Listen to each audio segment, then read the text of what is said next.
Bonsoir, bonsoir aux auditrices et aux auditeurs, bonsoir aux invitants de la radio et également aux invités qui vont poursuivre ces longues digressions sur la mémoire.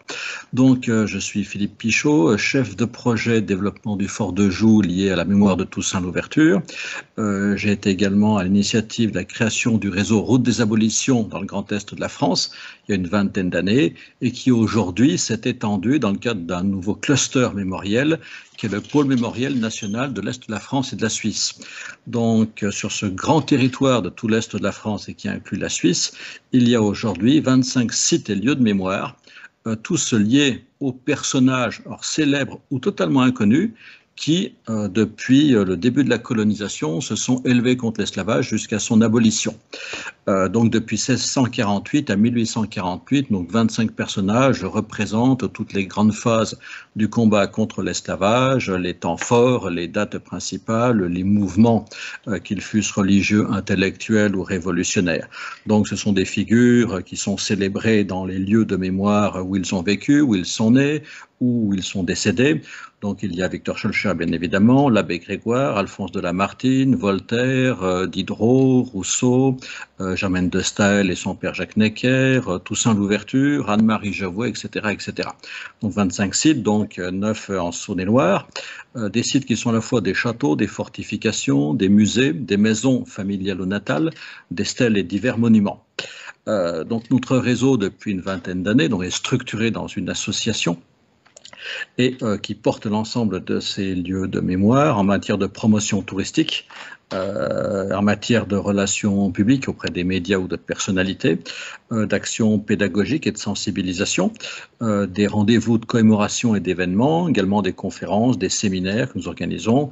Bien évidemment, nous accompagnons le développement des sites connus ou l'identification de nouveaux sites, avec également tous les soutiens ou accueils d'animations artistiques, festivals, et puis un gros volet aussi de coopération internationale, puisque notre dynamique est très internationale. Quelques résultats, pour donner un petit peu une estimation et mieux visualiser un peu le poids lourd que nous pesons en matière mémorielle. Sur les 25 sites, c'est environ 300 000 visiteurs par an. C'est presque entre 350 et 400 médias, dont une grosse partie de médias internationaux qui sont venus sur nos lieux de mémoire depuis une quinzaine d'années. On a accueilli environ 150 grandes personnalités, que ce soit des chefs d'État, des ministres, des ambassadeurs, des artistes, des grands sportifs. Également une dizaine de grandes commémorations nationales ou internationales. Voilà, donc effectivement, c'est une grosse dynamique mémorielle qui fonctionne en réseau, qui couvre tout l'Est de la France et quasiment l'intégralité de l'histoire du processus des abolitions de l'esclavage, qui a duré quasiment plus de 200 ans. Toute cette information, le détail des sites, vous pouvez le retrouver sur notre site internet qui est en 5 langues, puisqu'on a un rayonnement international, donc le site c'est facile à trouver, c'est www.abolition.org, ou également sur la page Facebook, c'est Pôle Mémoriel. Donc voilà rapidement pour une synthèse de cette dynamique mémorielle qui est très ancienne. On n'a pas attendu les grands événements de 98 ou de 2001 pour démarrer. On a été pionnier dans le développement mémoriel puisque les toutes premières actions mémorielles en métropole ou dans l'Hexagone, comme on dit, ont commencé il y a plus d'un siècle, en 1901 au Fort de Joux, et c'est au Fort de Joux qu'ont été initiées toutes les grandes facettes d'une politique mémorielle, le développement de lieux de mémoire, de muséographie, de festivals, de tourisme mémoriel, de noms, d'hommages, de stèles, etc.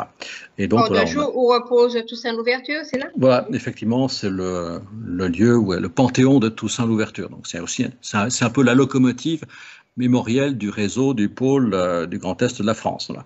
Donc on a été le premier réseau de sites et lieux de mémoire créé dans le monde, ce qui nous a valu effectivement la reconnaissance de l'UNESCO et de devenir expert auprès de ces organisations internationales.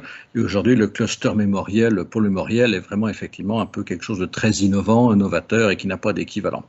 Voilà rapidement sur un petit peu la présentation de qui on est, et puis j'attendrai des questions éventuelles à la fin de l'émission.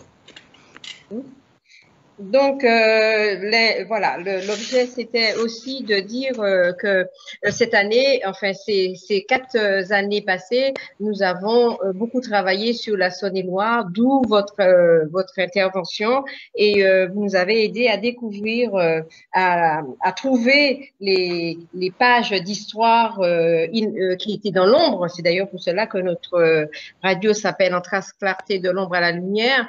Et cette année particulièrement, on aurait mis l'accent sur Pierre Moreau, qui est un des premiers précurseurs partis au Brésil, qui a dénoncé l'esclavage et qui est natif de Paray-le-Monial, une des villes de la Saône-et-Loire qui font partie de notre circuit mémoriel de Saône-et-Loire. Donc, on aurait aimé, Monsieur Pichot, vous entendre nous dire un tout petit peu plus par rapport au travail que vous avez fait avec nous sur la Saône-et-Loire et particulièrement le festival qui met à l'honneur ce circuit et ce festival qui est à sa 11e édition. Et cette année, Pierre Moreau, si vous pouvez nous en dire un petit peu plus par rapport à Pierre Moreau. Merci. Ah, effectivement, c'est le 400e anniversaire de la mort de Pierre Moreau. Effectivement, un personnage totalement inconnu, oublié, qu'on a exhumé, hein, de même que pour répondre à l'intervention de Christiane, la Saône-et-Loire, effectivement, était une zone d'ombre en matière mémorielle il y a quelques années. Et les investigations que nous avons menées ont permis de découvrir un quai de doléances extraordinaire à Toulon-sur-Arroux, que même le maire passionné d'histoire de sa commune ne connaissait pas et ne soupçonnait pas. On a redécouvert les traces, effectivement, du général Lavaux, qui est un personnage peu connu, mais qui a eu un rôle important dans la Révolution à Saint-Domingue. Qui est né dans un petit village à Digoin, en Saône-et-Loire. Né à Digoin, qui a été propriétaire du château de Cormatin, très connu dans la région, le château de Cormatin, pas pour Lavaux qui en était propriétaire, mais pour d'autres aspects, notamment les visites de Mitterrand, de Gorbatchev, etc., mais également le cas de doléances de Charolles, qui avait été identifié dans des ouvrages, mais jamais vraiment investigué. La salle du bailliage, oui. Bailliage de Charolles. Il y a également Paray-le-Monial avec Pierre Moreau, on va y revenir tout de suite. Et puis d'autres facettes comme Cluny, Anne-Marie Jovet qui était connue, mais une découverte récente donnera une autre dimension au site de Cluny avec un autre personnage totalement oublié, mais extrêmement important dans l'histoire de Mayotte, dont on parle beaucoup dans l'actualité. Voilà. Donc effectivement, la Saône-et-Loire était un peu une terre inconnue. On connaissait que Lamartine, et encore on développait Lamartine surtout sur l'aspect du poète, du romancier, mais pas forcément sur le rôle politique qui est important, puisque c'est lui qui a signé le décret de l'abolition de l'esclavage. Le 7 avril 1848, c'est ça? Voilà. Alors je reviens sur Pierre Moreau. Pierre Moreau, effectivement, un personnage totalement oublié, mais qui est important parce que c'est lui qui va ouvrir une page d'histoire, celle de la dénonciation de l'esclavage et de ses horreurs. C'est un des premiers témoignages vraiment importants qui est paru effectivement en édition, puisque Pierre Moreau était né en 1620 à Paray-le-Monial. Oui, il y a eu 420, oui. Voilà, c'est donc le 400e anniversaire de sa mort qu'on aurait dû célébrer avec un peu plus de faste que dans le confinement anonyme, etc. Mais ça sera repoussé.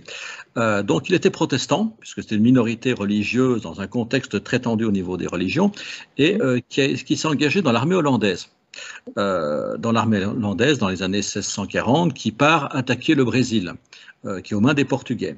Et au cours, effectivement, de cette expédition militaire, dans laquelle les Hollandais vont conquérir une partie de l'empire portugais au Brésil, c'est là où Pierre Moreau découvre la société esclavagiste et qu'il va décrire dans son ouvrage, qui va paraître à son retour en Europe, qui va paraître en 1651 à Paris en France, et le titre c'est « Histoire des derniers troubles au Brésil entre les Hollandais et les Portugais ».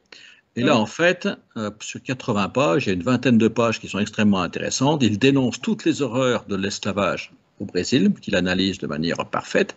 Et il ne se contente pas de dénoncer l'horreur de l'esclavage, parce que ça, c'est facile, c'est évident, pour un esprit un petit peu éveillé qui vient du protestantisme et puis de la communauté de Paray. Il va réfléchir à comment on peut améliorer cette situation. Et il va prôner, en fait, l'égalité de tous. De tous, et pas seulement les hommes, les femmes comme aujourd'hui, mais c'est également entre les Indiens, qui sont encore présents, les Noirs esclaves ou les Blancs européens. Et comment effectivement trouver une égalité? C'est à travers la formation et une université d'Amérique. Il évoque l'idée d'une université d'Amérique qui va effectivement créer de la pédagogie, enseigner tout ça. Et en fait, ce qu'il veut, c'est la suppression de la colonisation pour la création d'une république. C'est des notions effectivement d'actualité. C'était un précurseur. Son ouvrage a connu un certain succès, bien que extrêmement subversif à l'époque. Donc effectivement, c'est une page d'histoire qui s'ouvre. Bien évidemment, son ouvrage n'aura aucune incidence, aucune répercussion, mais c'est déjà une première condamnation, un premier réveil, et il sera suivi par d'autres qu'on a dans le réseau. Ça me fait penser, et ça vous intéresse à la Martinique plus particulièrement, un second personnage, 20 ans ou 30 ans après, aura une condamnation extrêmement virulente, c'est le capucin Épiphane de Moirans, qui est né dans un petit village du Jura. et qui partira dans le Nouveau Monde en tant que capucin et découvrira l'horreur de l'esclavage à la Martinique avant d'enchaîner au Venezuela, et qui effectivement sera tellement s'élèvera au nom des principes de la religion contre le système esclavagiste, qui sera mis dans les geôles de la couronne d'Espagne et renvoyé aussitôt à Cadix, où là il écrira effectivement un ouvrage à l'adresse du pape du Vatican, où il est rappelé de la cause effectivement des esclaves noirs avant effectivement de mourir à Tours. Voilà, effectivement, c'est important de parler de Pierre Moreau parce que ça veut dire quoi? Ça nous rappelle que la résistance à l'esclavage, c'est pas effectivement les quelques philosophes du siècle des Lumières et puis Schœlcher qui signe le décret.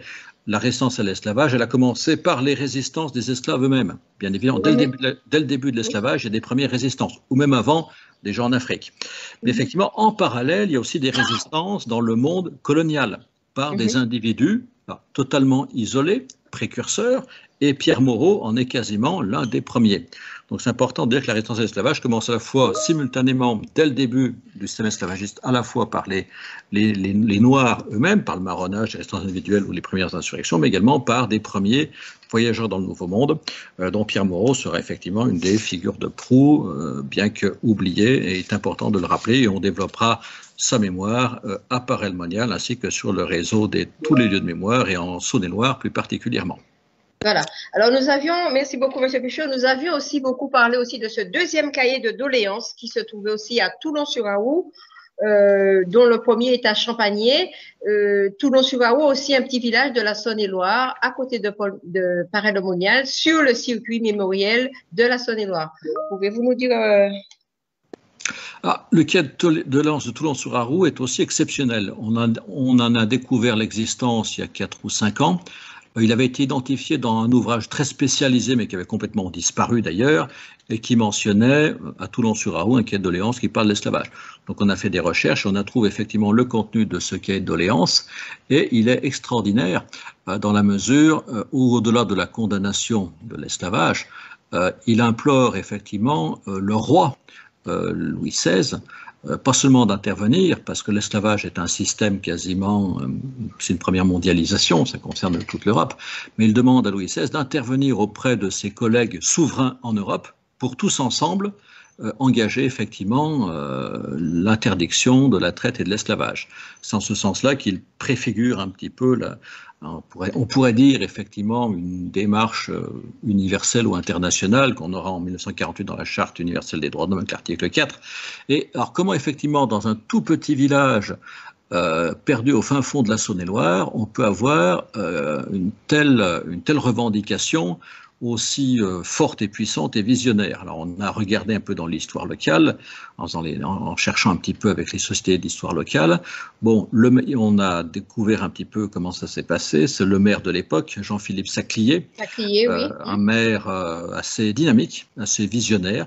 Bon, il faut dire qu'il était aussi avocat au Parlement de Bourgogne, ce qui peut faciliter les choses. Donc il avait des facilités intellectuelles, c'était un notable.